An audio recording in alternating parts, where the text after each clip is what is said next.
Do you know what? I was actually semi-debating whether I should actually do a video on this, but I thought, you know what? Why not?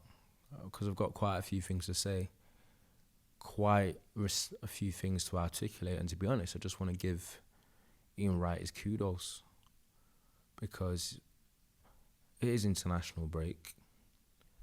Content, news, etc. is few and far between, but something that's basically encapsulated, especially the English footballing world today, has been Ian Wright's comments and his kind of powerful monologue that I will urge you to go and watch for yourself and kind of form your own opinion on the difference in terms of like latitude and allowances and tolerance for certain personality traits and behaviours for black athletes and stars and footballers, especially for the England national team, but just generally anyway, when it comes to the opposite, which is white football players. And when it comes to race, especially in 2025 and racial discourse, it can be quite touchy for a lot of people. There's very little actual kind of functional debate when it comes to it. It's just very binary of shut up, race card, victim, etc. from people that haven't spent a single day in a person of colour's shoes, but they still believe that they're qualified and have the ability to diminish their thoughts and feelings, police their thoughts and their lifelong experiences. You don't necessarily have to agree, but it's almost like you want to kind of quash any type of suggestion that like discrimination or any type of racial injustice still exists today. I think it very much exists today. It's probably not the same as it was a century ago, probably even sooner, 50, 60, 70 years ago. But I do believe a lot of it's just become a lot more discreet. And basically, as it attains to what was actually spoken about by Ian Wright, he just kind of went on a long emotional monologue talking about how you could tell that it was coming from a place of personal experience. Obviously, growing up in the 80s playing football in England. And you could tell it resonated with him in such a way that he felt like he had to project it outwards, which is sometimes difficult. Because as you know, we do live in a world now where any type of comment that way from people of colour is kind of taken as I just hit with the very, very bot-like basic reductive responses like victimhood and race card, rather than actually taking the nuance of what's being said. So it's more about, obviously, Craig Hope has kind of launched this smear campaign as it pertains to Jude Bellingham, and I think people are kind of isolating what Ian Wright said just to Bellingham and the kind of media coverage that he's got in terms of obviously his arrogance and his ego, and he's very self-assured. And Ian Wright's basically come out and said that he feels like England don't want a black superstar. They don't like when black footballers have that type of eccentric character. We've seen it with the likes of Pogba. We've seen it with the likes of Rashford. And then even when you're not very eccentric at all, a very, very nice guy, known pretty well, known personally. He was in the academy when I was at Liverpool, and that's Raheem Sterling, one of the nicest, humble guys I've ever come across. Really, really top guy. And even he's been victim of the kind of media portrayal and anything, spinning things negatively, articles, Daily Mail, tabloid. And it's just disheartening to talk about. That's why the tone of the video is just quite depressing, because it's tiresome. People on the opposite side that believe that anytime that anything is accused of having a bit of like racial undertones, and they just kind of dismiss it, rather than showing any type of nuance to kind of talk to almost like empathize. Empathy and sympathy is very hard to come by in this. And to be fair, I can't blame you, because you don't understand. You've not experienced it. So you wouldn't know.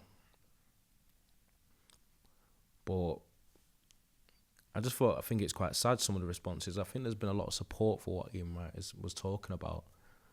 But I think there's also been a lot of ignorance as well. I'm just going to almost be hopeful like it's Twitter, which has become probably... It's become a cesspit for very discriminatory like discourse and general talk anyway.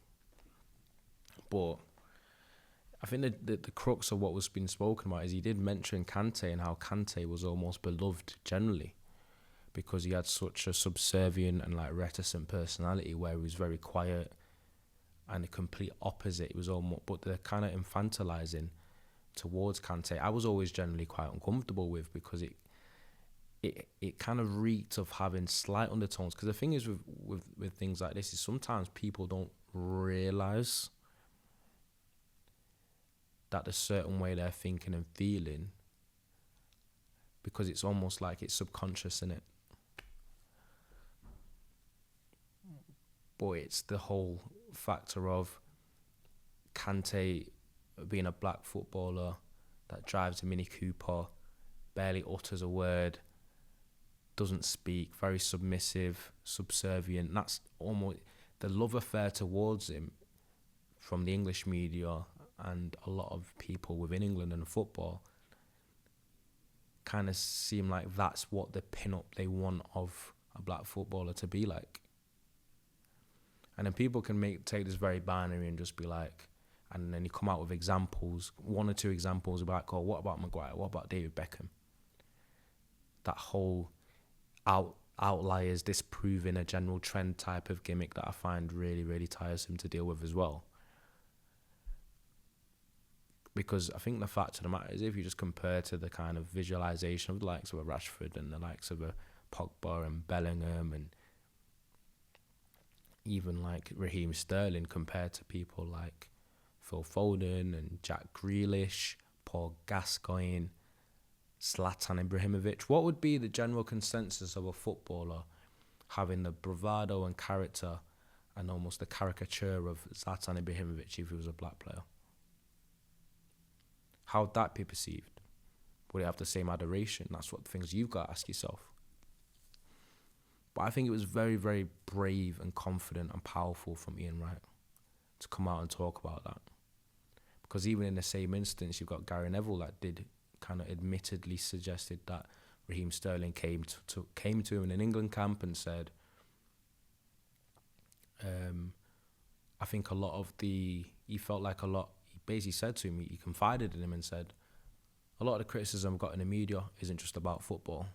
It's bigger than that. And Gary Neville basically suggested that he felt like he didn't do enough about it, and he almost like was dismissive towards the idea. You could see the faces of the likes of Roy Keane and Gary Neville, etc. on there, and it's like almost that epiphany moment. I just think it's nuance, innit? It's just nuance, and it's not a binary argument of it's this and that, and you come out with like little isolated and anomaly examples to try and dismiss the general. It's just the fact of the matter is, when you're talking about the personality trait, if a player is arrogant, eccentric, as I've just said, and kind of have this cockiness about them, and that's not your cup of tea, sometimes it's just about the personality trait, and race doesn't really come into it. That's not what the kind of the comment is. It's just there is the overall comment is there a tolerance difference between a black player showing personalities that can be a bit out there in football, and a white player with the same one. And it's just that they don't get the same type of viewing and tolerance in the media.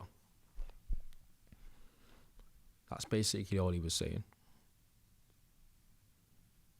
And I think Ian Wright's words are coming from a place that he's lived and breathed and experienced it.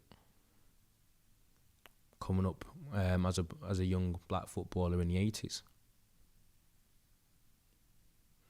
And he's probably been watching it happen for years and thought, it's about time to speak out. You've seen the reactions to the likes of Bukayo Saka, etc., playing for England. And even just the little things like Phil Foden does a 5-yard simple pass to Eberechi Eze, who whips it finesse in a stanch top corner. And the talk isn't about the brilliant finish of Eze. It's just about Foden, he's back. And what about the assist? What about the layoff? It's absolutely criminal. Just desperate for him to be a pin-up boy. It's a fact of the matter that every World Cup, every Euros that come around, you get people phoning into TalkSport saying, I'm not supporting England this year. And then you ask yourself, and then they ask why. And then it's like, because I look at the team when they line up, and their response is, that England national team does not represent me.